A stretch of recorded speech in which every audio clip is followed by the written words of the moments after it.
Good afternoon, everyone, and welcome. James Hall, good afternoon. Hey, this is so exciting, isn't it? Yeah, who's excited? Woo! Wow, it's like we're at a basketball game or something. Really, we are so excited to welcome Wil Haygood, the 2017-2018 Patrick Henry Writing Fellow to Washington College. My colleague Pat Nugent, who's the Deputy Director of the Center, is going to join me in a moment in saying a few things about Wil Haygood. The Henry Fellowship was established in perpetuity in 2007 with a grant of more than $1 million from the National Endowment for the Humanities. So it's going to be around for a long, long time. It brings to our campus during the entire academic year a nationally distinguished writer or researcher on American history and culture. Now, the selection committee looks especially for someone whose work is deeply researched, but also reaches out beyond the academy, speaking to a broad readership and informing contemporary conversations about where our country has been and also where our country is going. Wil Haygood certainly does all that and more, and we're especially pleased that we can support his important work at this particular moment in history, because right now in America, discussions of race and discussions of how the tragedies and triumphs of the past got us to where we are today, I think are louder and more prominent and sometimes more acrimonious than they have been certainly at any point that I can remember in my lifetime. And as a historian, as a biographer, as a journalist, and as a teacher, Wil Haygood has already been making important contributions to such conversations for decades. He's published biographies of Sammy Davis, Thurgood Marshall, Adam Clayton Powell Jr., and Sugar Ray Robinson. Incredible diversity. Perhaps most famously, Mr. Haygood is the author and co-producer behind the 2013 film The Butler, which is the story of an African-American man who served in the White House under 8 U.S. presidents, from Truman to Reagan. The movie was based on an article that he wrote during his distinguished career as a journalist at the Washington Post. He has taught journalism, nonfiction writing, and film at Miami University of Ohio, Ohio State, and also Columbus College. During his year at Washington College, Mr. Haygood will be working on his 7th book, which is the story of an all-black high school in Columbus, Ohio, his hometown, during the year following Martin Luther King's assassination. Amid riots and prayer vigils, East High School won the Ohio State Championships in basketball and baseball, as you'll hear in a moment, as well as sending a debate team to the state finals. And as he described it to me when we first spoke about the project last spring, it's sort of like Remember the Titans and The Blind Side rolled into one story. So we can all look forward to the blockbuster movie of that. Just, put Washington College in the credits somewhere, please. As part of the fellowship, the recipient lives in the historic 280-year-old Patrick Henry Fellows residence on Queen Street in downtown Chestertown. He or she also teaches a spring course at Washington College and engages with our students, our faculty, and our community in a myriad of ways. And my colleague Pat is going to tell a little bit more about that part of the fellowship. Thank you, Adam. Hold your applause for Wil. So I want to share a brief story. A few weekends ago, Wil took a walk down to Wilmer Park to sit in the gazebo and read the newspaper, as he does every weekend. And that weekend happened to be Parents' Weekend here at the college. And so Wil, as he does regularly, walked up to kind of a family who was strolling through the park and introduced himself. He said his name was Wil, and he was teaching for a year at the college. And asked the family how they were finding Washington College, asked the student and her parents what she thought of school so far. And so she laid out kind of how much she was enjoying classes and extracurriculars and all these fun experiences she had had so far. And then she perked up and she said, "Hey, I know something you might be interested in." there's this fellow at Washington College, and he wrote The Butler, and he's organizing a trip so that all the students can come to the Butler's house and look at all the memorabilia there. You might want to see if you can get on the bus. And so Wil turned to her and said, "I'm already on the bus." And I tell this story not only because I think it's indicative of Wil's modesty. Not only, by the way, is the student here tonight, by chance?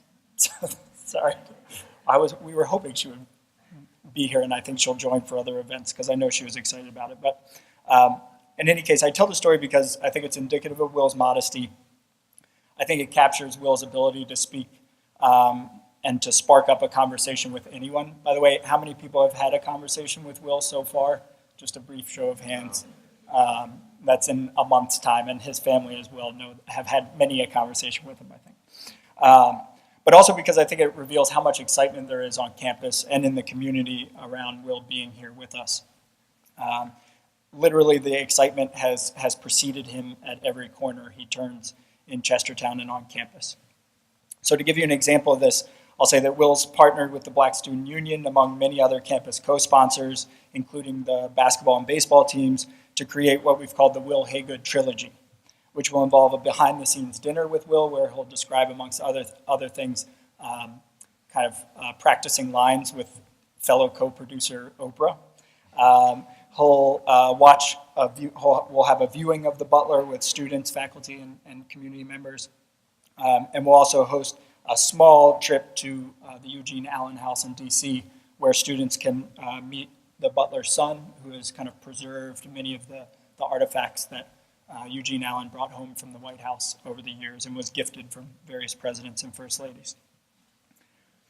He'll also be teaching a class at the English department, which we discussed. And finally, he's been participatory in all sorts of conversations around the community and campus. Today, for example, he and his family, who are all right here in the front row, joined local historians and tradition bearers for an African-American history tour around downtown Chestertown. And he's also kind of signed up with the book plate in Sumner Hall for spring events and discussions as well. So he's being embraced in many ways and returning that embrace. So I think it's fair to say that Wil is one of the nicest, creative, and most approachable collaborators I've ever worked with. And I know there are many students, staff, and faculty and community members who agree with me already in just a few months of you being here. So we're really looking forward to continuing the conversation over the next 8 months and hopefully beyond that as well. Before you take the podium from us, the man who everybody really wants to hear, I just wanted to say a few thank yous. First of all, we are delighted to welcome members of the Haygood family here to Chestertown who have come all the way from Columbus, Ohio. So I guess your family really likes you, Wil. Welcome to Chestertown. I'd also like to thank the fellowship's co-sponsor, the O'Neill Literary House, and its director, Professor James Hall, who's over there, as well as the chair of the English department, Professor Kate Moncrief. Is Kate? There she is behind James. As well as Professor Rich DeProspo, who is a member of our selection committee this year and is there in the back. Also Patrice DeQuinzio, our provost and dean, who participated, as always, in making all of this happen. I would also like to thank and welcome the Washington College basketball team, who are back over there. Hello, basketball team.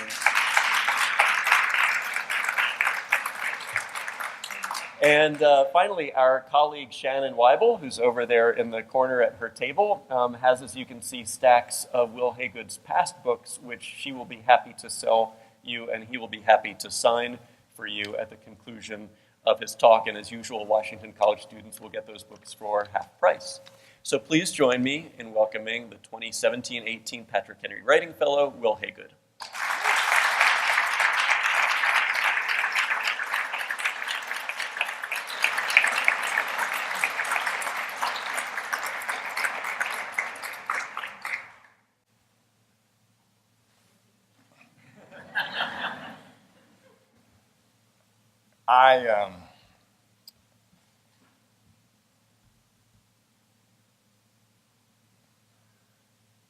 I was on the basketball team when I was in college at Miami University in Oxford, Ohio.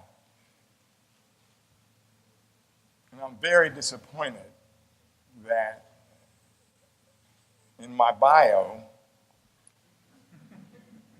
they do not write about my role on the basketball team. It's true, it was just junior varsity, and I was a walk-on, and I was on the second string, so I set the bench. But I exploded against Ball State for 4 points.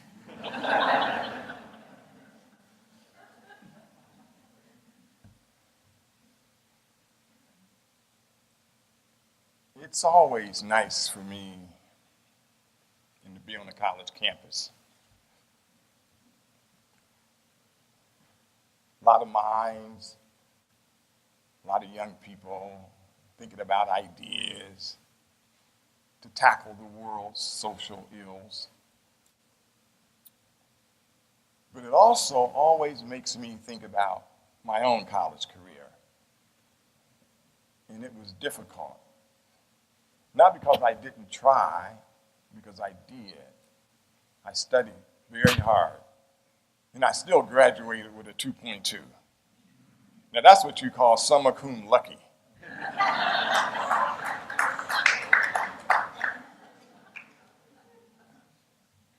Somebody asked me what I majored in, I said, just getting out of here.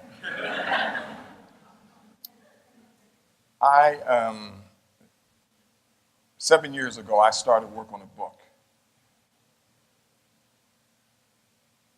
about the great Supreme Court Justice Thurgood Marshall.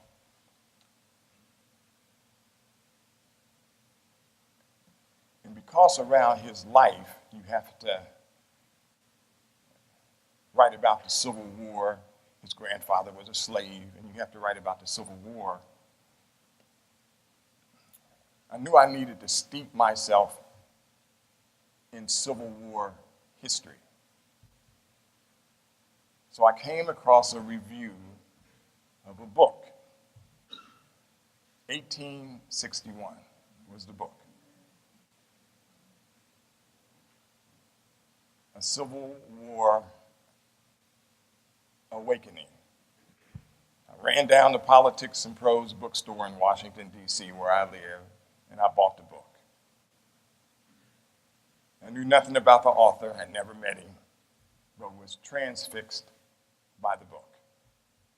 The very first footnote in my Thurgood Marshall book is from Adam Goodhart's 1861. So, Adam, it's really wonderful to have met you first through your work.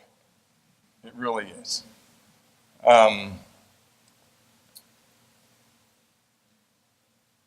And it's wonderful to, in this moment in our nation's history, to have been chosen and to be the Patrick Henry Fellow, because the story fuses so much about race in American history, tragedy, and triumph, which I'll be talking about in a few minutes. I want to thank all of the people on the selection committee who had a role in bringing me here. Jean and Amanda. Jean, thank you. And Amanda on the staff, and Michael Buckley. And really one of the most soulful human beings I've ever met in my life. And I flat out know he's going to be a friend for life, and that's Pat Nugent.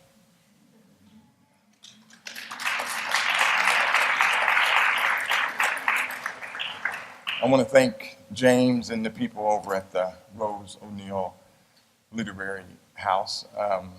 And quick shout out to a couple of people. I was uptown minding my own business in a little restaurant reading the Baltimore Sun one day. And on the op-ed page, there was this dazzling essay about the rise of Nazism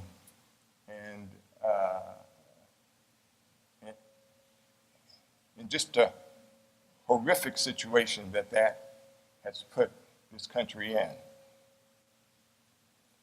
The scholar who wrote it is a professor at St. Mary's. And I said, gee, this is so good that I've got to send her a note. And I did. And then I invited her here. Dr. Christine Adams, I'd like her to stand up.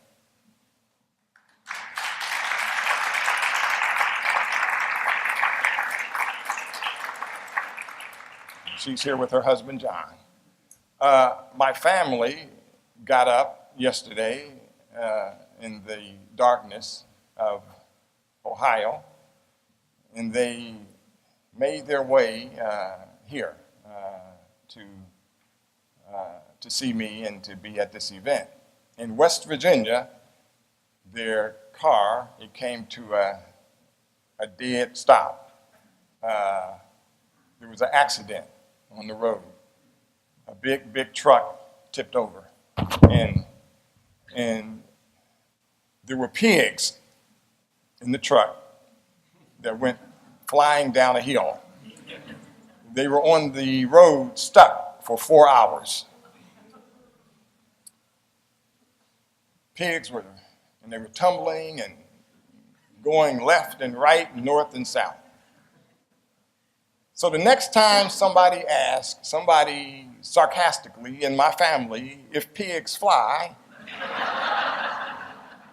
my family members can say, well, actually, they do.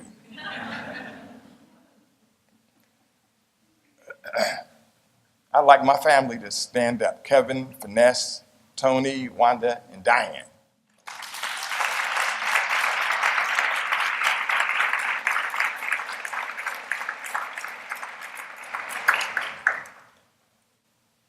My work as a journalist and as an author has been about finding stories that aren't very obvious to people. And I like to grab some kernel out of that story and maybe show something that the American public doesn't know. So on the surface, yes, we know who Sammy Davis Jr. was, but hardly any of us knew that Sammy Davis Jr. sent money to Dr. King to finance the Selma March. And so that became a big motif of the book, in that Sammy Davis Jr., he was on Broadway in a play, and it was called Golden Boy, and he would send some of the profits from the play to Dr. King so he could get marchers out of jail. And that became a big part of my Sammy Davis Jr. book. The book that I'm currently working on,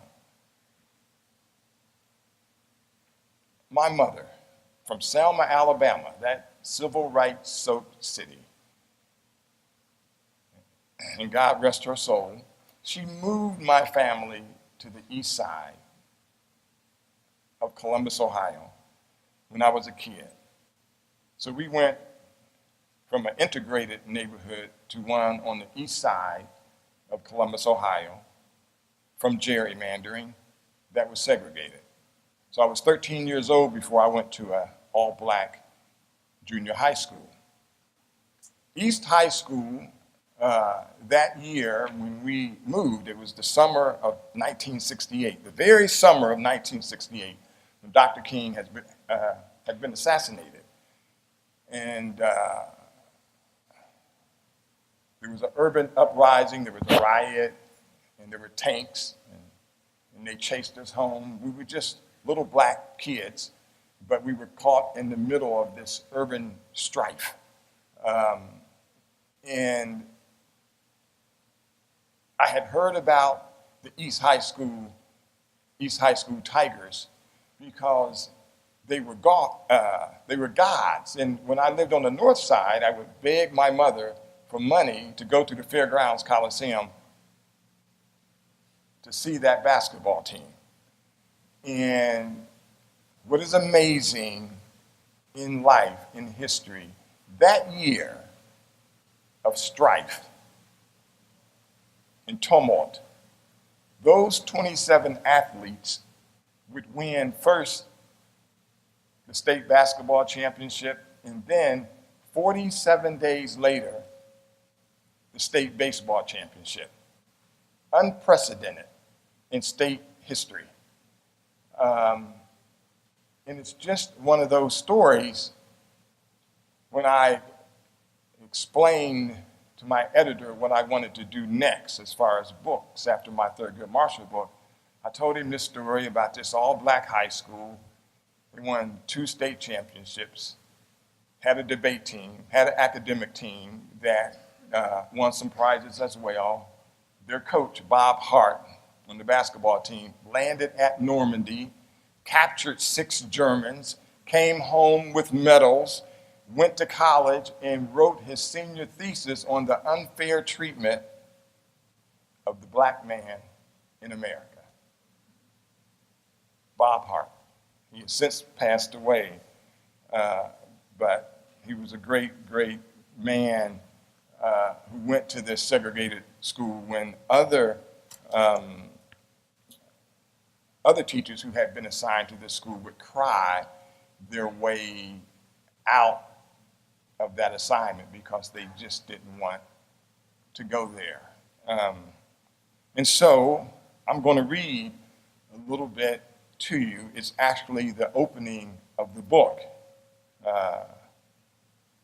which my editor has been very happy to hear that it's finished, and that the first 8 pages of the book are finished. And I told him, now don't stress me out now. Art takes time. And so this really is how the book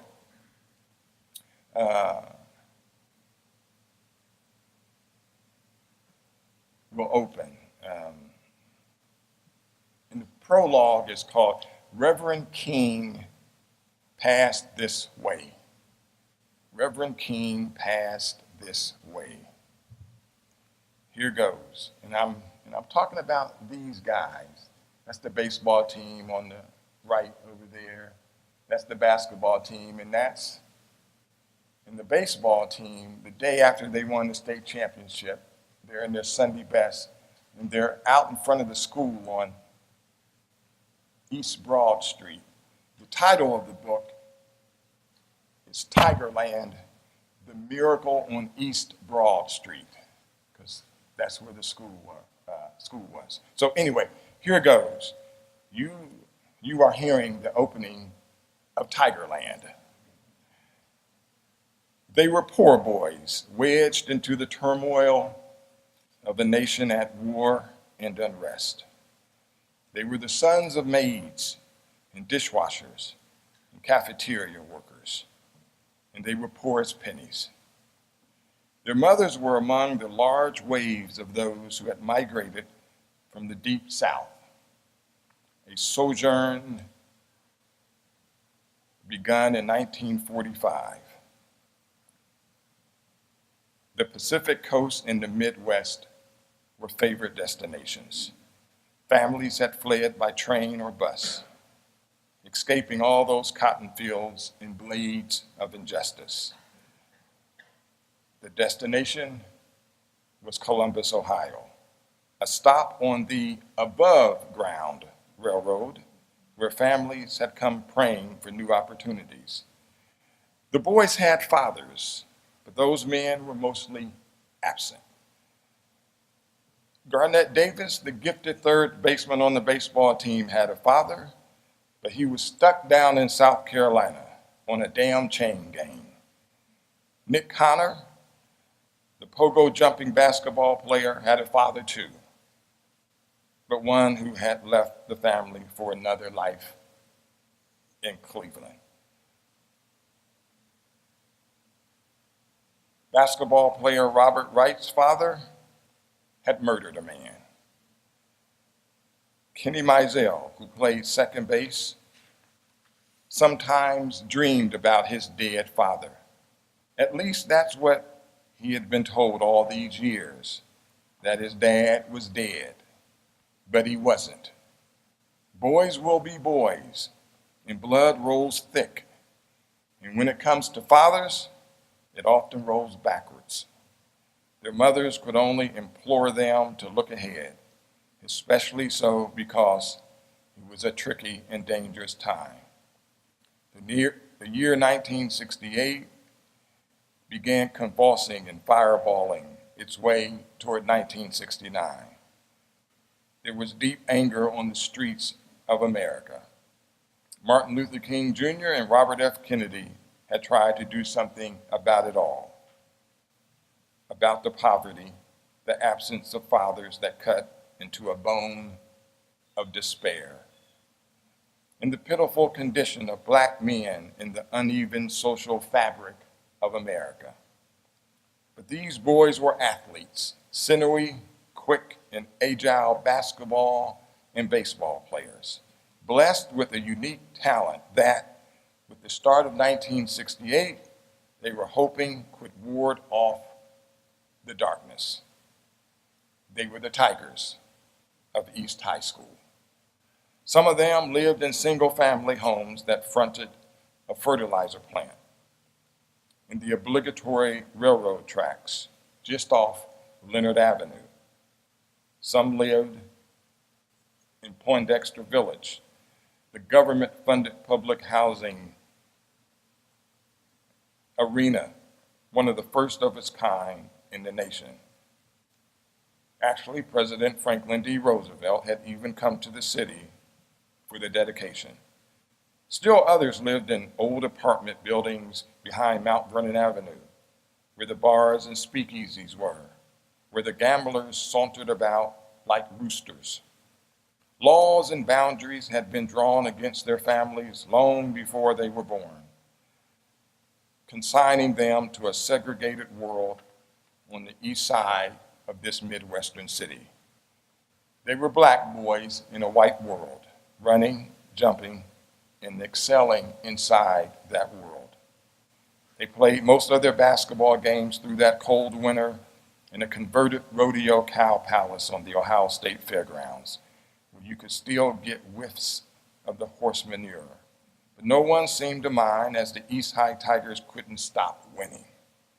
The gym at the high school couldn't accommodate the thousands who wanted to see them play. The games were often broadcast on radio, an uncommon occurrence at the time for any high school basketball team. Come baseball season, the crowds vanished.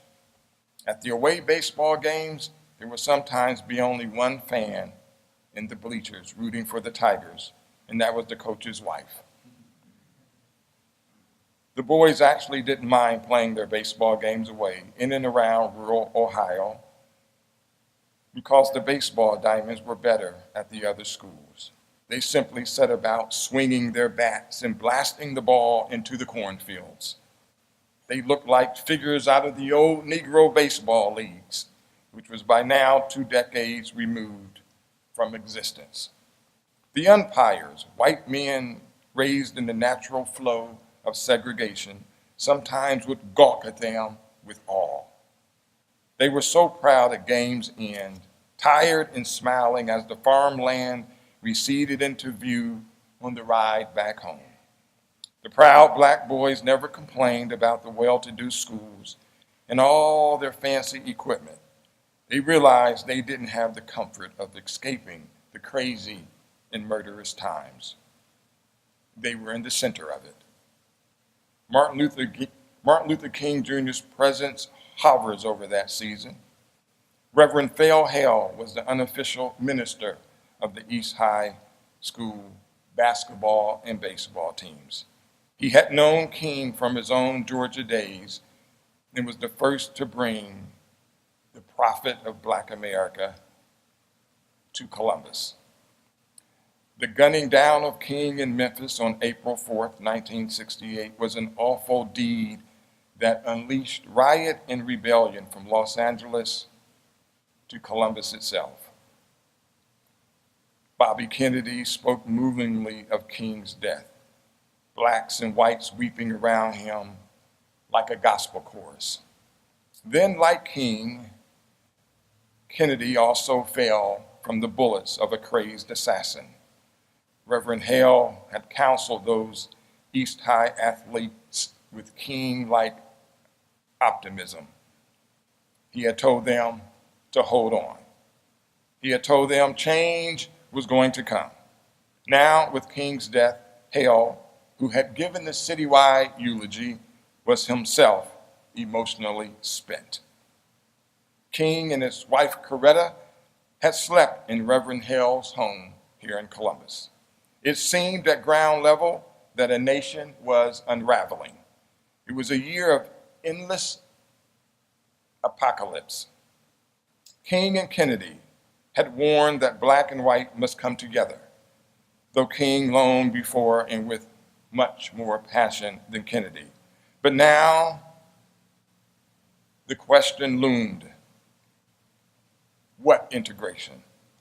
East High in the 1968-69 school year, and in spite of integration laws, remained an all-black school. In the fall of 1968, when Jack Gibbs, the first black principal at East High, opened the doors to that school, he did not know what to expect. The air was uneasy and unpredictable. Gibbs had his own tortured story. He had escaped Harlan, Kentucky, a dangerous coal mining town where he had seen murderous deeds on the dirt streets there. In Columbus, he worked nights, finished high school, and got into Ohio State University, where he played football. He was a scrub, but had come off the bench in a very important game, Michigan, of course, and made the play that turned the game around. In time, he found himself on East Broad Street at East High School, on the fault lines of rise or ruin, depending on which side of the street you stood. The basketball and baseball playing athletes at East High that year had their own narrative arc to create.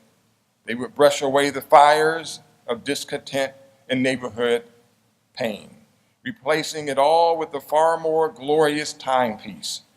They would become champions amidst the upheaval. They had two white coaches, Bob Hart in basketball and Paul Pinnell in baseball, big-hearted men who had a social conscience. Hart was a product of rural Ohio and had survived the landing at Normandy during World War II.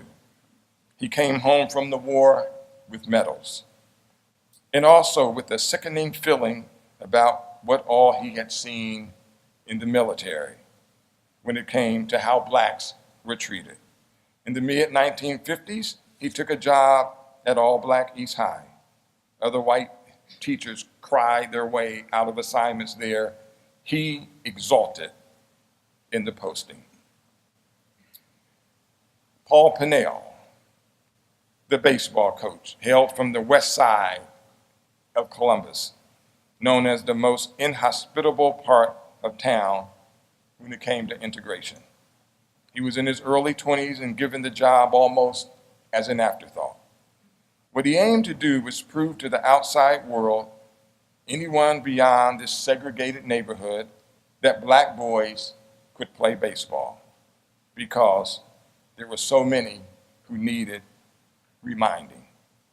Amidst all the pain, the martyred deaths, the glass-strewn streets, the military tanks roaming the neighborhoods, the city's intermittent juvenile curfew, change was indeed coming.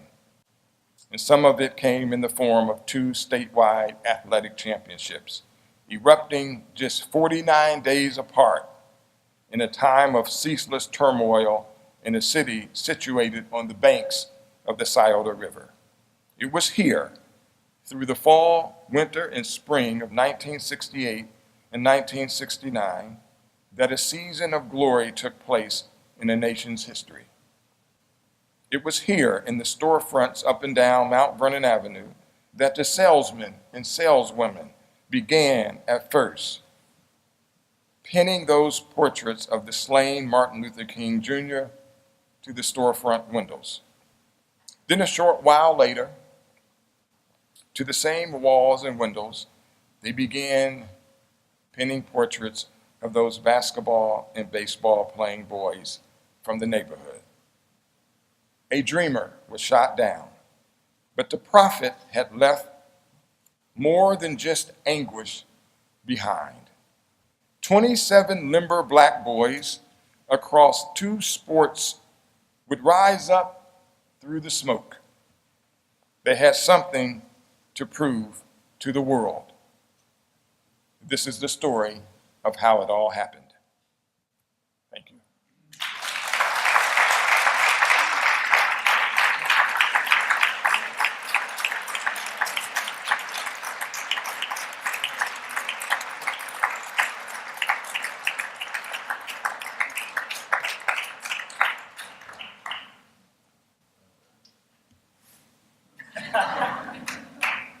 Thank you very much. Thank you very much. It's a story that means a lot to me, and I'm so happy that my editor saw that it was a story that needed to be turned into the book, and I'm enormously happy that the book will always be linked to the Starr Center for the Study of the American Experience here at Washington College. So thank you for caring enough to come out this evening, and I'll open the floor to some questions if there are some questions.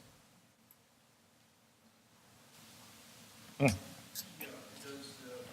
school still operating as a school, and if not, is the building still standing? Yes, he asked me if the school is still operating and still standing. It is. The school is still on East Broad Street. And the baseball team still doesn't have a dugout. It's heartbreaking to me. The school is still, this story led to a lawsuit that went all the way to the U.S. Supreme Court to desegregate the school system in 1975. And the lawyers and the parents started rallying right after the 2 teams won the state championship, because I think it gave everybody muscle. It gave them, some pride to say, well, Brown v. Board of Education was way back in 1954. How come this school is still all black? And yes, we're very proud of these kids, but is the school getting the needed resources, et cetera? And so this moment led really to a case that ended up in the U.S. Supreme Court. Something else, 4 of the basketball players, they went over to the baseball team. So, there was some mixture. And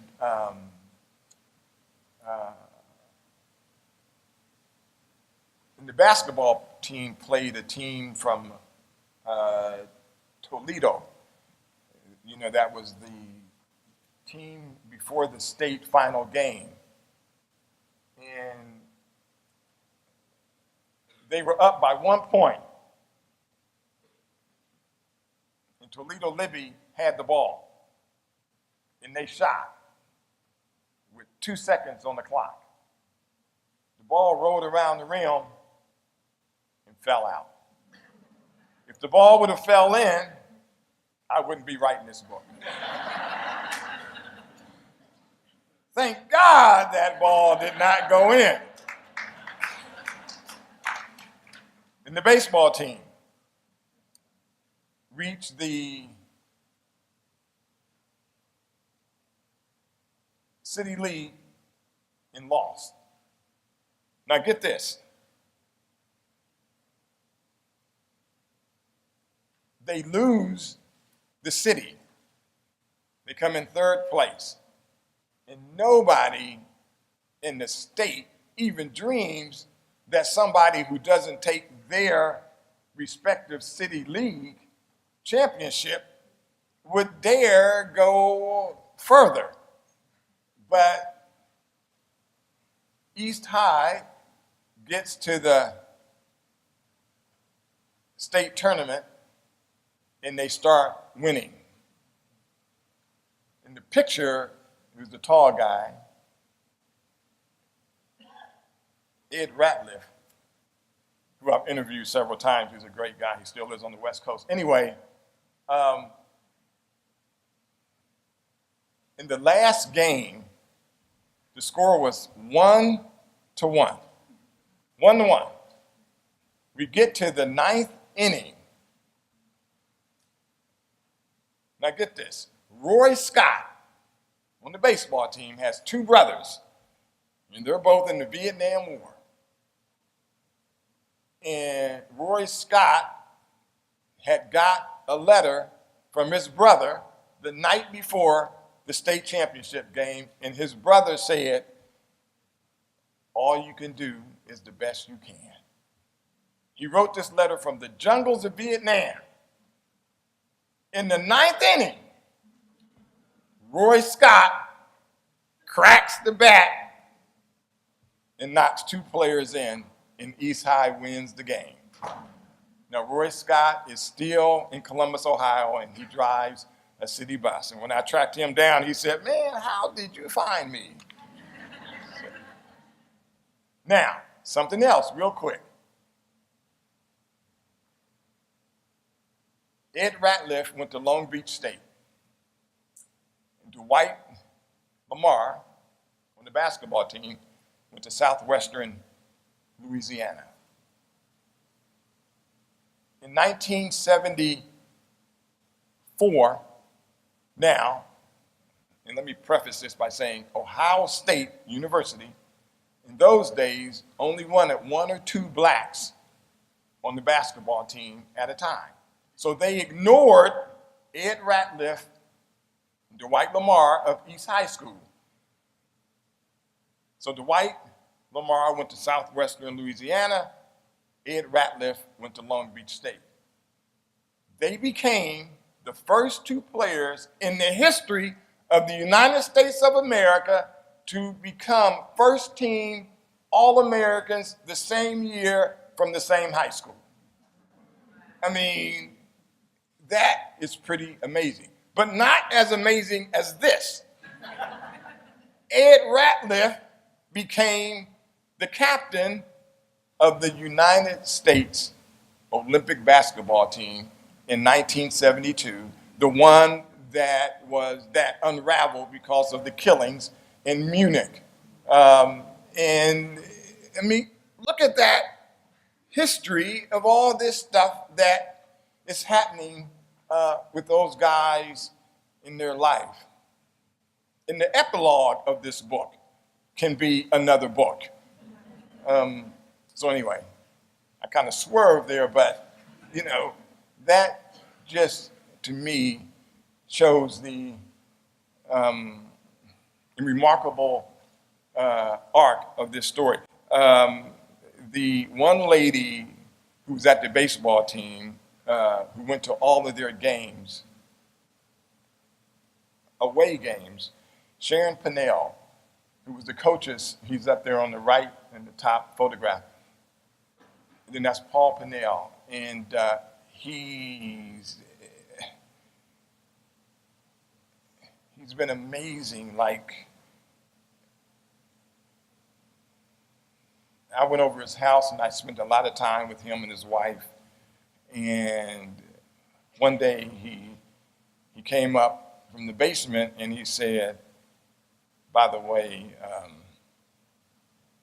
I kept all of the baseball game by game record books. Do you think you'd like to see them? Coach? Yes. He saved my life. I mean, you know, really putting together, you know, the baseball part of the story. And his wife, we just lost her. She just passed away 3 weeks ago. And And she would be the only person in the stands for this black baseball team. And she was so helpful to me in doing this book. Sharon Pinnell, she will be missed. So anyway, next question. Yes, sir, right here. Excuse me? Do you know how many regular season games they played before they played the championship game in baseball? In baseball, they played 23 games. And in basketball, they played 16. Yes, in the back. You were in junior high school at this time. Did you get to go to many of these games? Did you see the championship games? No, not the championship games, but here's one memorable experience. And I'm looking out there, and there's my neighbor, my great neighbor, Frank, and his wife. How y'all doing? Frank has been so helpful to me and getting to know the street and everything. And anyway, and I see some of my other neighbors here. Hey, how you doing? GOP stronghold, that's a Democrat. A lot of simpatico.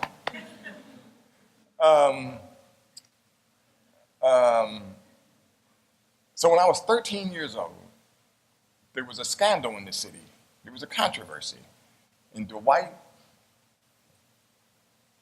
Lamar went to North High School, which was an integrated high school on my side of town.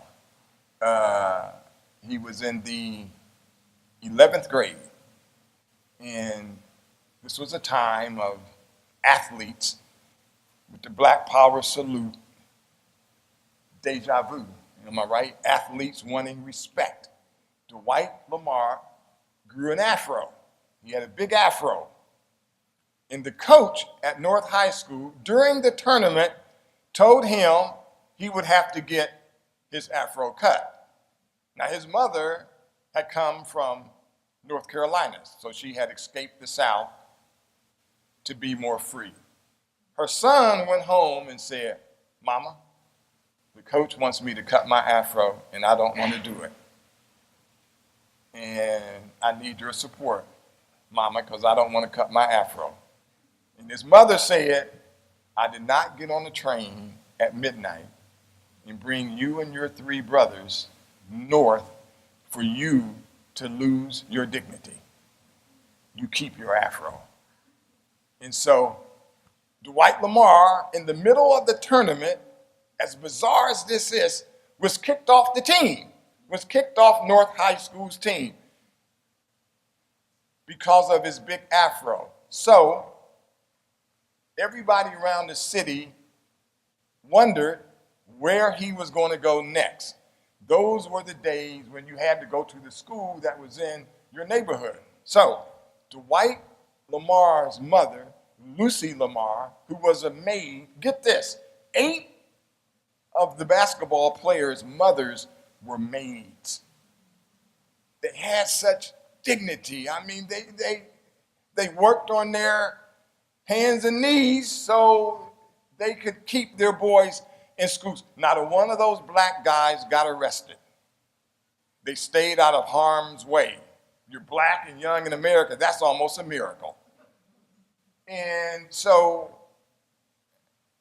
that summer, there were rumors in the neighborhood that Dwight Lamar was transferring to another school. Where? East High School. And everybody said, "Goodness, how could that happen? You know, how will that happen? It costs money to move, etc." Mrs. Lamar, and this is family right here, borrowed money from her 2 brothers who were steel workers. She got money to move to an apartment on the east side of the city and enrolled her son at East High School. But it was a very good high school basketball team, and me and all of my little friends, you know, we were 12 and 13-year-old guys, were going to go to the Fairgrounds Coliseum for the opening of East High School's 1968 basketball season because Bob Hart, the coach, would not announce if Dwight Lamar was going to start or not. So we didn't know. We were very curious. We loved him. He was from our neighborhood. So I go to the game. My mother gives me 50 cents, a quarter to get in, a quarter for popcorn. And the announcer, everybody is like, on pins and needles, starting at center, Nick Connor. And he runs out, and then the circle around the players on the bench, and they close again. Like an accordion, they close. It's great mystery. Starting at the other forward, Roy Hickman. A lot of applause for Roy Hickman. Starting at the other forward, Kevin Smith.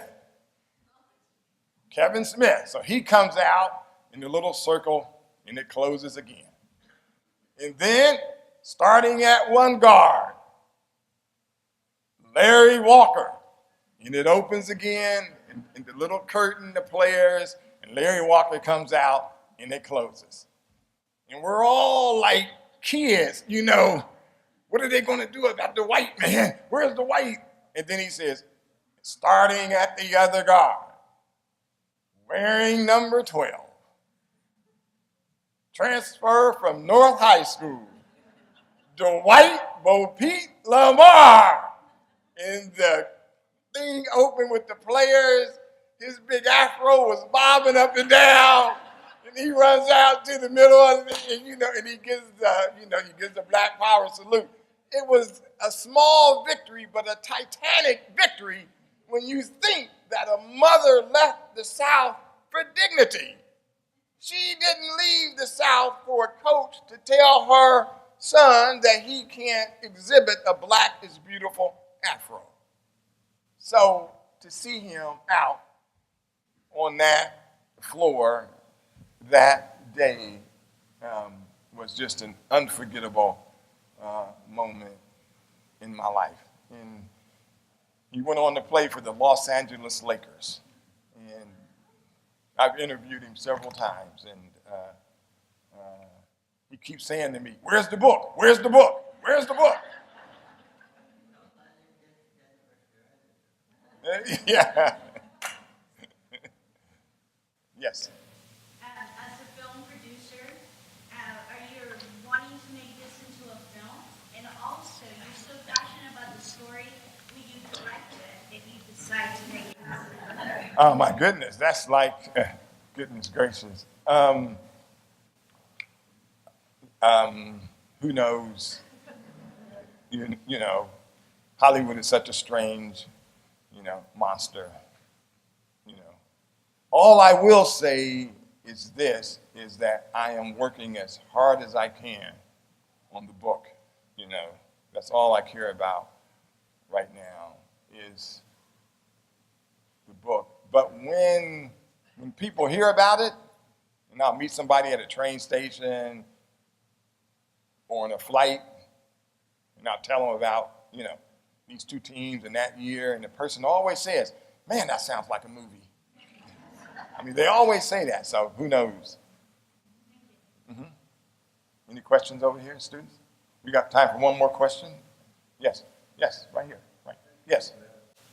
First off, the basketball trip determine if you had any eligibility left when you came? Oh, no, I don't have any left. 50 years. Yep. What's the neighborhood like today? What? Yeah. What's Yeah. the quality of life? What's their story?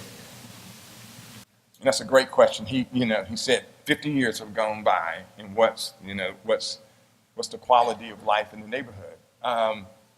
It's still a very tough neighborhood. It's still poor, still very poor, and it has suffered like a lot of urban areas with the bout of resegregation. The school, after the Supreme Court ruling in 1975, whites were there at the school. It was maybe 30-70, 30% white, 70, and then 70% black. Now it's, again, and I'm going to have to write about this, it's 100% black again. And so here's what that tells me, that students in Upper Arlington and Bexley, very well-to-do suburbs, are not experiencing the richness that these students may bring, or vice versa. One of the things that Jack Gibbs, who was the first black principal, did in 1968, which is why I think this book is so, the story of this book needs to be told right now, is that Jack Gibbs would take busloads of students to all white schools to spend a day before busing, just so that they could interact with, students who didn't look just like them. On the white side, white students could meet black students. And then the white schools, they would do the same things. They would take a busload of white students over to East High School to spend a whole day. The young man on the basketball team at East High School. They know this story. You know what's, and I think, and I don't know if it's startling or stunning, but when I started tracking down these athletes and telling them that I wanted to write a story about that year, and about the fact that they won not one, but 2 state championships, 49 days apart.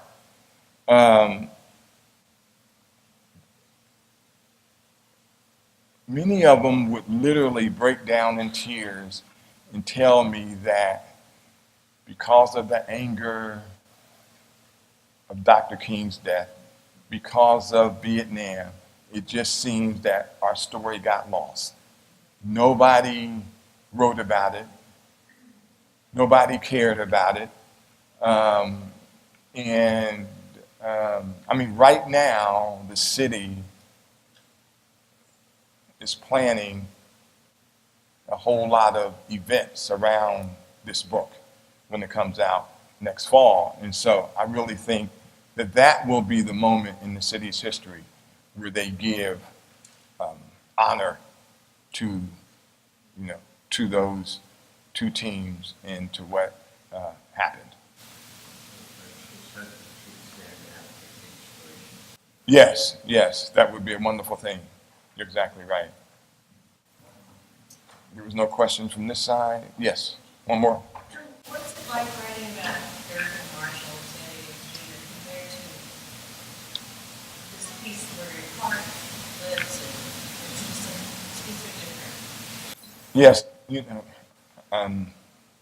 she asked me, what's it like writing about these larger than life figures, Thurgood Marshall and Sammy Davis, and then a story like this. One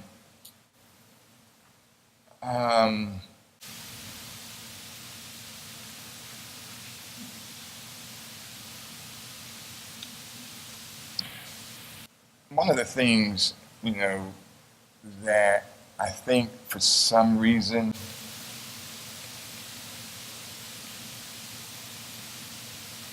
maybe the literary gods, are helping me out on this. But on the day that Thurgood Marshall was summoned to the White House to be told that he was going to be nominated into the Supreme Court, he was served cookies and tea by a butler. That butler was Mr. Eugene Allen. And so this story, to me, is more intimate, yes, but it is also as epic as the Adam Clayton Powell Jr. or the Thurgood Marshall story. It really is.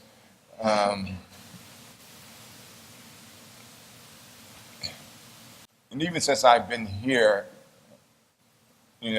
subjects, about Northern racism, and why hasn't the North received as much scrutiny as the South, segregation, me and Pat have talked about that a lot, and I think that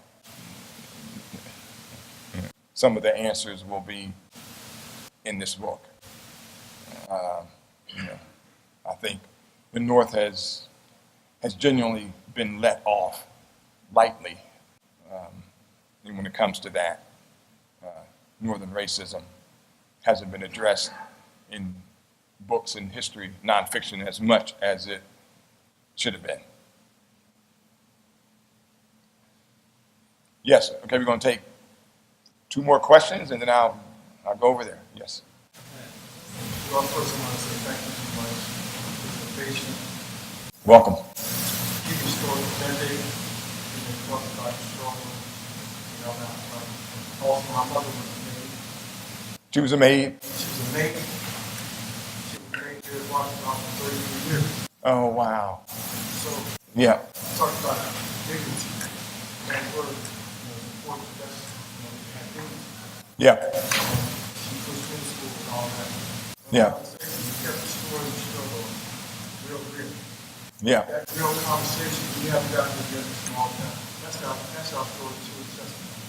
Yeah. And you put the story down, right down when you should begin the conversation. All the things went on into the neighborhood and things like that. And that's the whole piece as far as bringing everybody together. Yeah. I appreciate you, bringing the story to us. And now, we can have a level of playing field and now continue to pain and struggle. Yep. All shut. Yeah. Yeah. You're right. Thank you. Thank you very much. Yes, sir. Final question right here. Is there much about the debate team in your book? Anything you can tell us about them? And was it a similar story to the great debater, Washington? Yes. There isn't as much in the story in the book about the debate team as I would like. But there's enough. And they were on TV. They were on TV at the same time the Soul Train was on TV. And I remember as a kid watching them. And you have to realize in the 1960s, there weren't very many blacks on TV. Maybe Harry Belafonte, Sidney Poitier, Eartha Kitt, Sammy Davis Jr., it wasn't very many. But when the East High School debate team, it was called In the Know, when they came on TV, my grandmother or mother would call me from outside and say, hey, you have to come in here right now and watch TV. And you would see these 4 young scholars on TV who were black. And they were beating these all-white, well-financed high schools. And it was astonishing, and here's why. Because Jack Gibbs, who was the principal, said, I do not want athletics to overwhelm the outside world's view of this school. So he got this team together. And they were great debaters. And he was so serious about that team and so prideful of that team. And so, yes, I didn't know about that team until I started doing the book. And one player's sister said to me, how about how about the debate team? And I said, what debate team? And she said, East High School had a great debate team. And I said, really? And she said, oh, yes. And you have to do some research on that because they were absolutely astonishing. And so my agent has been going around saying, oh, wow, this book is like Hoosiers and Friday Night Lights, In the Great Debaters, In Blind Side, all rolled into one. So I say, Esther, if that's how you feel about the book, keep saying it. Thank you so very much.